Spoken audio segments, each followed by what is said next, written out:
যুক্তরাজ্যে করোনা মহামারীতে মৃতের সংখ্যা 40,000 ছাড়িয়ে যাওয়ায় এরই মধ্যে এই ভাইরাস প্রতিরোধে মানবদেহে ভ্যাকসিনের পরীক্ষা শুরু করেছেন ব্রিটিশ বিজ্ঞানীরা। করোনা নিয়ে গবেষণা চলছে বাংলাদেশেও।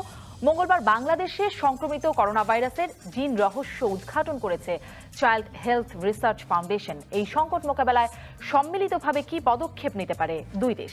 এদিকে দীর্ঘদিন ধরে মিয়ানমার থেকে পালিয়ে আসা প্রায় 11 লাখ রোহিঙ্গাকে আশ্রয় দিয়ে বাংলাদেশ নানা সংকটে পড়লেও এপ্রিল মাসের শেষে ব্রিটিশ প্রতিমন্ত্রী লর্ড আহমেদ সাগরে ভাসতে থাকা প্রায় 500 রোহিঙ্গাকে আশ্রয় দিতে অনুরোধ জানানো হয় পররাষ্ট্রমন্ত্রী ডক্টর এ কে আব্দুল মোমেন পাল্টা যুক্তরাজ্যকেই রোহিঙ্গাদের আশ্রয় দিতে বলেছেন। করোনা ঝুঁকিতে থাকা এই বিশাল রোহিঙ্গা জনগোষ্ঠীকে নিয়ে কি ভাবছে যুক্তরাজ্য? এই সংকট উত্তরণের উপায় বা কি? এছাড়া বাংলাদেশ যুক্তরাজ্যের বর্তমান সম্পর্ক এবং ব্রেক্সিট পরবর্তী পরিস্থিতি এবং প্রভাব নিয়ে নানা প্রশ্নের উত্তর দিতে আজ রাজকাহনে আমাদের সময় দিয়েছেন British high commissioner Robert Chatterton Dickson এবং আছেন সাবেক পররাষ্ট্র সচিব শমশের মোবিন চৌধুরী বীর Vikram. Welcome to my show, Your Excellency Robert Chatterton Dixon. Hi, good afternoon. Very nice to be with you. Same here, and welcome, Mr. Shamshir Mobin Chowdhury. And let me tell you, Mr. Shamshir Mobin Chowdhury, you can ask any question to the British High Commissioner. So let's start the discussion about the current pandemic. Your Excellency, death toll passes 40,000 in United Kingdom, and how do you evaluate the way your country is handling the crisis and the way Bangladesh is handling the crisis? How do you compare? Are we on the right track? Well, I think it's very difficult to compare because the conditions in the UK and in Bangladesh are very different. So what I would say, I think we in the UK, obviously we have had a very difficult time dealing with the coronavirus. I think we have now achieved what we wanted to achieve. The big objective throughout the crisis for us was to stop the health service from being overwhelmed, because what we'd seen in other places in the world was what can happen when the virus spreads uncontrollably is that the health services become completely overwhelmed. And the objective of the government throughout our handling of the virus was to stop that from happening. And I think that's been successful. I mean, clearly the death toll is tragic. It's much higher than we would have wished. What we're now seeing, though, is that the policy of lockdown and social isolation that we've been pursuing for the last 6 weeks is now paying off. So the rate of infection is slowing down dramatically. And the Prime Minister was able to announce on Sunday, and then give more detail in Parliament on Monday, to a gradual change to our lockdown posture, which will let more people go to work. It starts to allow the government to think about when it might allow children to go back to school. And it imposes, for the first time, is likely to impose from the end of this month, a quarantine restriction on people coming into the country. So it's a change in our posture, but it's driven, as our posture has been all the way through this, by the science and by the numbers and what that's telling us. Your Excellency, let me ask you that, are you feeling safe staying in Bangladesh? Because we have seen that British citizens has left Bangladesh amidst the suspension of flights. In special flight, they left Bangladesh. So are you feeling safe here? Well, what I can say is that's part of a global program. So at the moment, our government is advising all British citizens anywhere against travelling overseas, which is a sign of how unprecedented this crisis is. That's never happened before in our history. So this is not specific to Bangladesh. This is something that we're applying globally. And what we've been doing is providing travellers, British travellers, with the option of getting home in places where commercial flights have ceased to exist. Now, that obviously includes Bangladesh. There are a lot of British visitors here. So we have run so far 9 special flights for them. We've evacuated nearly 2,000 of them. We've evacuated a far larger number from both India and Pakistan, as well as from other places like Peru and Ecuador and countries, South Africa, countries all over the world. But because in Bangladesh there was quite a concentration of British visitors, we have had a program here. And I think it's likely that we will do a little bit more of this, because we know that there are still some British nationals here in Bangladesh, and we want to help them to get home. And it looks as if flights are not going to resume in the very near future. So I think we will do probably another phase of flights, which gives those people who are left here, who are British visitors who want to get home, the option of doing that. But I would just stress, I mean, none of this is a comment on Bangladesh or a comment on how Bangladesh is handling the virus. This is something that is part of a global program to enable British visitors to get home, which is our advice to British travellers everywhere in the world. So, as we have already seen that your country is, there are several researches going on in your country about vaccines coronavirus vaccine. So how Bangladesh can be benefited from those researches? Can you get any privilege? Can you expect that? Well, obviously, I mean, one of the keys to solving this whole crisis would be an effective vaccine. And you're right, the Oxford Institute is one of the places that has one of the more promising-looking vaccines in trial. And obviously, there's an enormous, in the UK, scientific and medical expertise, which is hugely important. And we're very proud to be contributing that to the global fight against this pandemic.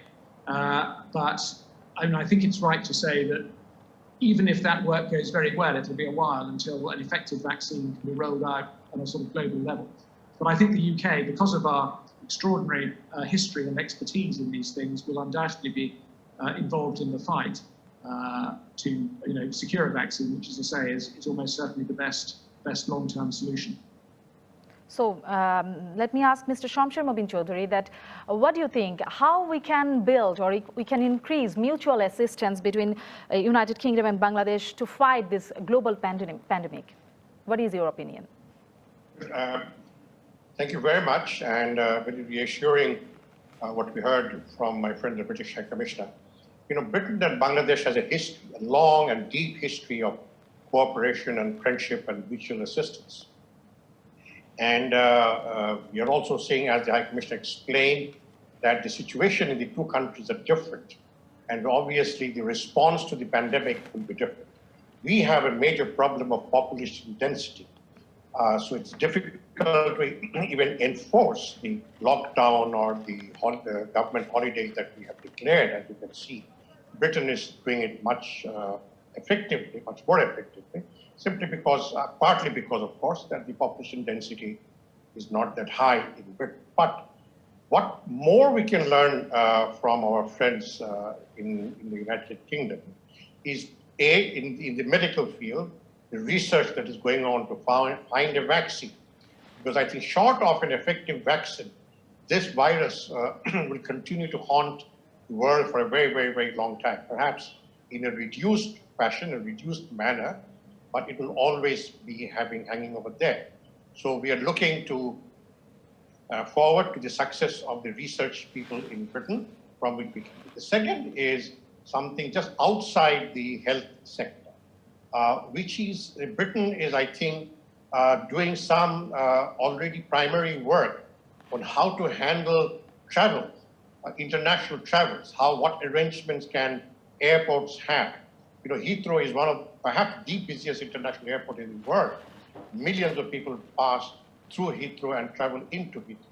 So they are putting in place certain systems at the airport, which I think need to be replicated airports in Bangladesh as well, because Bangladesh, Dhaka, the Hazrat Shah Jalal International Airport has become a very, very busy airport. A lot of flights to the Middle East, to Southeast Asia, and beyond, are used Dhaka as an airport.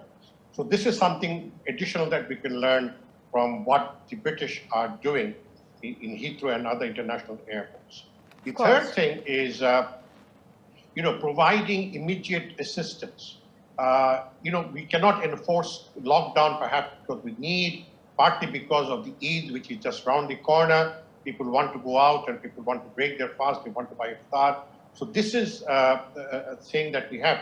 So what were the measures or additional kind of, I wouldn't say indoctrination, but what kind of advisory, what kind of counseling that the British authorities use that made their lockdown system far more effective than most other places? I'm sure you are hearing Mr. Shamsher Mobin Chowdhury. So can you please explain what kind of assistance in future, what kind of assistance can we expect? Well, I think I can tell you that. We've got an initial program of £22 million, which is about $30 million US. And that's aimed at doing four things. The first is working with partners like UNICEF and the World Health Organization to help prepare the national health system here.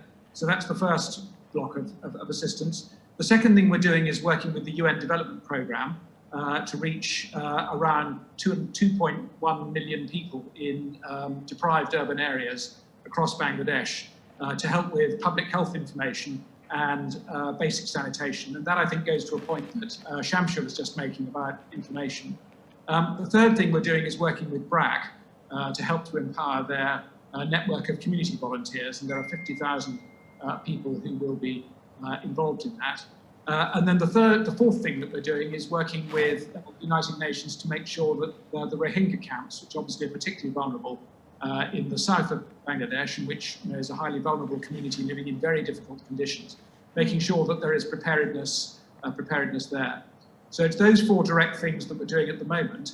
And I think it's likely as the pandemic goes forward that we will probably be doing more of that type of activity, more type of that direct assistance, because we have a large development program here in Bangladesh. It's a very well-established partnership between the British government and the Bangladesh government.